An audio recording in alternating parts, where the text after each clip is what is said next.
नमस्कार मित्रांनो, सगळ्यांचे स्वागत माझ्या कॉमन मॅन या यूट्यूब चॅनलवर. मित्रांनो, सध्या देशातलंच राजकारण एकंदरीत बेभरोशाचं झालंय. बेभरोशाचा याचा अर्थ असा की प्रत्येक पक्ष जास्तीत जास्त जागा आपल्या पदरात कशा पाडून घेता येईल, लोकसभेत अथवा विधानसभेत किंवा सत्तेत आपल्याला चांगलं स्थान कसं मिळेल या प्रयत्नात आहे. त्यात अनेक छोटे मोठे पक्षही आहेत. आता मोठ्या पक्षाची गोष्ट केली तर त्यात देखील हे सर्रास सुरू आहे.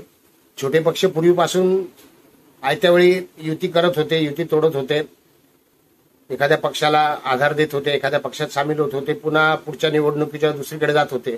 पण आता मुख्य पक्षांनी देखील अशा गोष्टी सुरू केलेल्या आहेत आणि महाराष्ट्रात ते घडलेले आहे. 19च्या निवडणुकीनंतर ते माहितीच आहे तुम्हाला की महाविकास आघाडी स्थापन झाली. हिंदुत्वचे सम्राट बाळासाहेब ठाकरे यांच्या विचारांना तिलांजली देऊन ती आघाडी स्थापन झाली. त्याची कारणं सांगितली गेली उद्धवजी ठाकरे यांच्याकडून की आम्हाला धोका दिला गेलाय, पाठीत खंजीर खुपसला गेलाय वगैरे.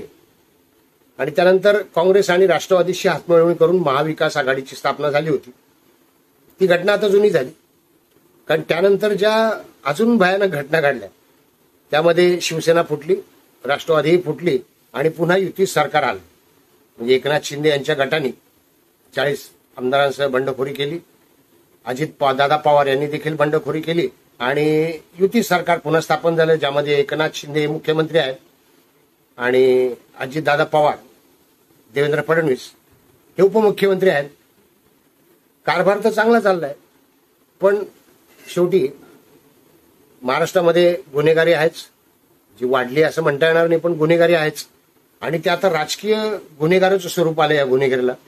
आणि त्याचं ताजं उदाहरण घडलंय की गणपत गायकवाड यांनी जो गोळीबार केलेला आहे शिंदेच्या प्रमुखावर, शिंदेच्या गटातील एका शिंदे शिवसेना जी आहे कल्याणच्या शहर प्रमुखावर, ती घटना झालेलीच आहे. आणि त्यानंतर गणपतरावांनी जे आरोप केले ते जास्ती खतरनाक आहे. एकनाथ शिंदे आणि श्रीकांत शिंदे या पिता पुत्रांवर आरोप आहेत आणि त्यांनी करोडो रुपये खाल्ल्याचं म्हटलं जात आहे.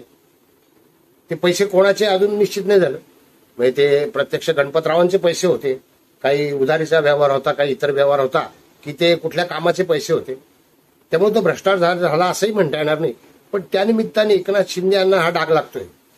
आणि तुम्हाला माहिती आहे की संजय राऊत अशा प्रकारच्या गोष्टी आरडाओरडा करण्यात, बॉम्ब करण्यात एक नंबर आहेत. त्यांनी बॉम्ब सुरू केलेली आहे आणि ती व्हिडिओ क्लिप लगेच बाहेर आली गोळीबाराची. त्याच्याहून देखील असा निशाणा केला जाते की भारतीय जनता पार्टीच हे कारस्थान करते आहे. खरं खोटं देवाला माहिती. पण एक अशी कुजबूज आता कानापर्यंत येते आहे, राजकीय कुजबूज आहे अर्थात ही, हिला काही शेंडा बोडखाने आधार नाही, मात्र ही कुजबूज आहे.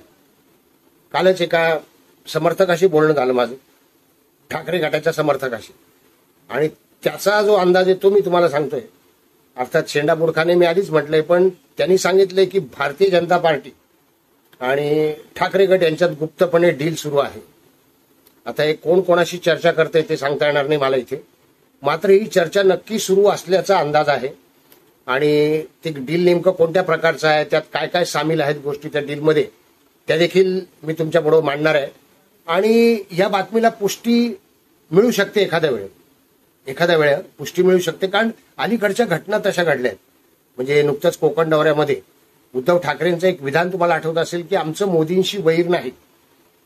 जे मोदींवर टीका करत होते देवेंद्र फडणवीस सर तर करतातच, जाता येता करतात, एकनाथ शिंदे नेहमीच गिऱ्हाईक आहे, तर त्यांनी मोदींबद्दल चांगले उद्गार काढले. दुसरी घटना अशी आहे की वंदे भारतमध्ये प्रवास केला उद्धव ठाकरे यांनी. म्हणजे जे विकास कुठे आहे किंवा विकास काहीच केला नाही असं म्हणणाऱ्यांनी विकासाचा एक भाग असलेली वंदे भारत त्यामध्ये प्रवास केला, ही सकारात्मक गोष्ट आहे. आणि याच्यावरून लोक चर्चा करतायत. आता तुम्हाला बघा ते पटतंय का, ही डील नेमकी काय आहे आणि कशाबाबत आहे. ही डील अशी आहे, खूप मनोरंजक आहे आणि खतरनाक देखील तेवढीच आहे. मागाशीच म्हटलं मी, कोण कोणाबरोबर केव्हा जाईल, कोण कोणाच्या पाठीत खंजीर खुपसेचा काही भरोसा नाहीये. अर्थात भारतीय जनता पार्टी जरी नैतिकता पाळणारा पक्ष असला तरी सध्या इतर पार्टीचं राजकारण बघून कदाचित भारतीय जनता पार्टी नैतिकता सोडू शकते, कदाचित सत्तेसाठी अर्थात. तर डील असं आहे, तुम्हाला एक घटना घडलेल्या आठवत असतील महाविकास आघाडीच्या काळामध्ये, ज्या खुनाच्या घटना घडल्या होत्या त्या आत्महत्या म्हणून दाखवल्यात आली. त्यातली पहिली घटना आहे दिशा सालियान, सुशांत सिंह राजपूत, आणि त्यामध्ये आदित्य ठाकरे यांचं नाव प्रकर्षाने पुढे येत आहे. आणि अनेक पुरावे सापडले असं म्हणतात, अनेक पुरावे नष्ट झाले, पण आदित्य ठाकरेंचं लोकेशन सापडलं असे म्हणतात. आणि आदित्य ठाकरे जेलमध्ये नक्की जाणार अशा बातम्या आपण ऐकलेल्या.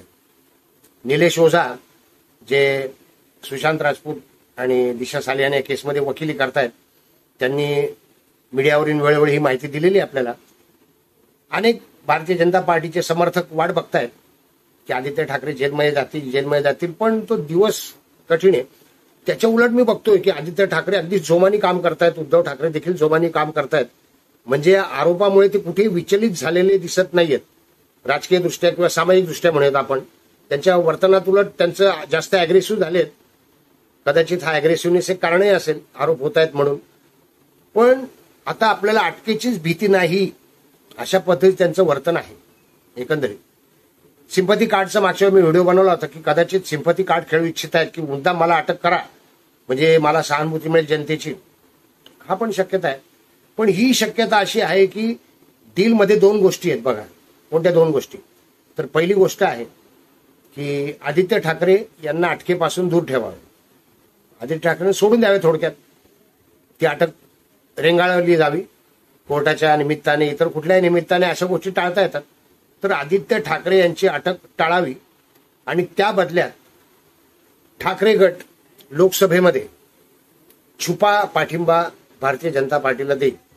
छुपा पाठिंबा याचा अर्थ असा काय की उघड उघड जाणार नाही, मात्र ठाकरे गट ही जी आघाडी बनते आहे ज्याच्यामध्ये आता वंचितचे प्रकाश आंबेडकर पण येत आहेत, ही आघाडी यशस्वीपणे बोलणी होऊ देणार नाही. जागा वाटपामध्ये काहीतरी गोंधळ उडेल, जागा वाटपामुळे हे आघाडी फिसकटेल, एक एकटे लढतील आणि त्याचा फायदा कोणाला मिळणार तुम्हाला? त्याचा फायदा भारतीय जनता पार्टीला मिळेल. भारतीय जनता पार्टी, राष्ट्रवादीच्या अजितदादा पवार गट आणि शिंदे गट याला स्वाभाविक त्याचा फायदा मिळू शकतो आणि जास्तीत जास्त खासदार लोकसभेतही येऊ शकतात आणि विधानसभेतही येऊ शकतात. त्याच्या बदल्यामध्ये दुसरं डील पण आहे जे फक्त आदित्य ठाकरेंचं नाही, हा छुपा पाठिंबा आहे. अर्थात छुपा पाठिंबा भारतीय जनता पार्टी तो घेईल की नाही, ऑलरेडी घेतलाय हे माहीत नाही. आणि दुसरं आहे की गणपत गायकवाड यांनी जे आरोप केले एकनाथ शिंदे यांच्यावर, पिता पुत्रांवर, तर या डीलमध्ये असा देखील एक मुद्दा असू शकतो की एकनाथ शिंदे यांना सत्तेपासून दूर करावे. कारण ऑलरेडी मागण्या सुरू झालेल्या आहेत एकनाथ शिंदेच्या राजीनाम्याच्या.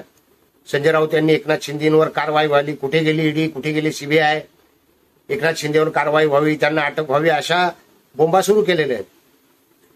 आता लोक किती याच्यावर विश्वास ठेवतील? कारण माझ्याशी बोलणारा कार्यकर्ता देखील जबाबदार होता आणि त्यांनी हे सांगितलेलं आहे की अशी शक्यता आहे आणि अशी मुंबईत कुजबूज सुरू आहे. परवाच्या भाषणात ठाकरेंचं विधान देखील आहे की कोकणामध्ये दौऱ्यावर अनेक झंझावाती भाषणं झाली आणि त्यामधलं एक विधान आहे की हे भगवं वादळ हे जे कोकणातलं आहे ते आता थेट दिल्लीपर्यंत जाणार आहे. ते दिल्लीपर्यंत काही डील घेऊन जाणार आहे का की ऑलरेडी डील घेऊन गेलेलं आहे? आणि त्या बदल्यामध्ये एकनाथ शिंदे यांना सत्तेतून दूर करावे, पहिली अट. दुसरी अट आहे आणि पहिली अट आहे की आदित्य ठाकरे यांना अटकेपासून वंचित ठेवावे किंवा आदित्य ठाकरे यांना अटक केली जाऊ नये ही शक्यता आहे. मी म्हटलं ना की हल्लीच्या राजकारणात कोण केव्हा पक्ष बदलेल किंवा कोण कुठल्या पक्षासोबत जाईल, कुठे काय युती करतील याचा काही अंदाज नाहीये. कारण सगळं सत्तेचा खेळ आहे. आपण समर्थक उगाच एकमेकांशी वाद घालत बसतो, फेसबुकवर बघतो, इंस्टाग्रामवर बघतो, उगाच समर्थक अगदी हमरी तुमरीवर येत असतात. आणि भारतीय जनता पार्टी जर असं डील करेल तर अर्थात योग्य नसेल ते. एकनाथ शिंदेचा चांगला कारभार, एकनाथ शिंदेंनी चांगलं काम केलेलं आहे. केवळ लोकसभा किंवा विधानसभेच्या निवडणुका करता येत असेल किंवा हा गणपत गायकवाडांचा प्रकार मुद्दाम घडवला असेल तर ते योग्य अयोग्यता आपण ठरवू शकत नाही. कारण शेवटी सत्तेचा प्रश्न आहे, राजकीय स्पर्धा आहेच. समर्थक काय कुठेही समर्थन देतात, आपल्या नेत्यांवर त्यांचा विश्वास असतो. ठाकरे गटाचे समर्थक देखील आरडाओरडा करतील थोडासा आणि पुन्हा ठाकरेंनाच मदत करतील. बीजेपीचं देखील तेच करतील, समर्थक आरडाओरडा करतील, हे योग्य नाही म्हणतील, फेसबुकवर 2-4 लेख लिहितील, पोस्ट टाकतील निषेधाच्या आणि पुन्हा तेच होणार आहे. पण मला तरी प्रामाणिकपणे वाटतं की दिशा सालियानला न्याय मिळाला पाहिजे आणि एकनाथ शिंदे हे चांगले कार्यकर्ते आहेत. एकनाथ शिंदे हे चांगले कार्यकर्ते आहेत आणि त्यांनी ऐनवेळी बीजेपीची साथ घेऊन हे जे ठाकरे गटाला नामोहरम करण्याचं काम केलेलं आहे किंवा ठाकरेंची शिवसेना फोडण्याचे काम केलंय ते योग्य होतं. त्यावेळी ते निश्चितच त्यांनी योग्य अशी स्टेप घेतलेली बंडखोरीची. तेव्हा एकनाथ शिंदे यांना असं करू नये. जर असं होत असेल तर असं होऊ नये त्यांच्या बाबतीत. आणि मला खात्री आहे भाजप करणार पण नाही. कदाचित ही पण शक्यता आहे की ठाकरे गटाकडून मुद्दाम अशी आवई उठवली जाते आहे किंवा आवई उठवणारा अजून एक गट आहे शरद पवार गट, त्यांच्याकडून मुद्दाम अशा बातम्या पेरल्या जात असतील. रणजित गायकवाड नाही, गणपत गायकवाड हे एक मोहरा देखील असतील आणि मोहरा म्हणून त्यांना यांच्याकडूनच वापरलं असेल. ठाकरे गट आणि राष्ट्रवादीचा उरलेला शरद पवार गट यांच्याकडून वापरलं असेल ती देखील शक्यता आहे. एकनाथ शिंदेंना दोघांनी निशाणा केला असेल ही देखील शक्यता आहे. किंवा मग भारतीय जनता पार्टीमध्ये हळूच दुरून पाठिंबा देणं, छुपा पाठिंबा देण्याचा प्लॅन देखील असेल. बघूयात भविष्यात काय घडतं ते. व्हिडिओ आवडला असेल तर लाईक करा, शेअर करा, सबस्क्राईब करा. भेटूयात नवीन व्हिडिओ पवन मॅन सर. धन्यवाद.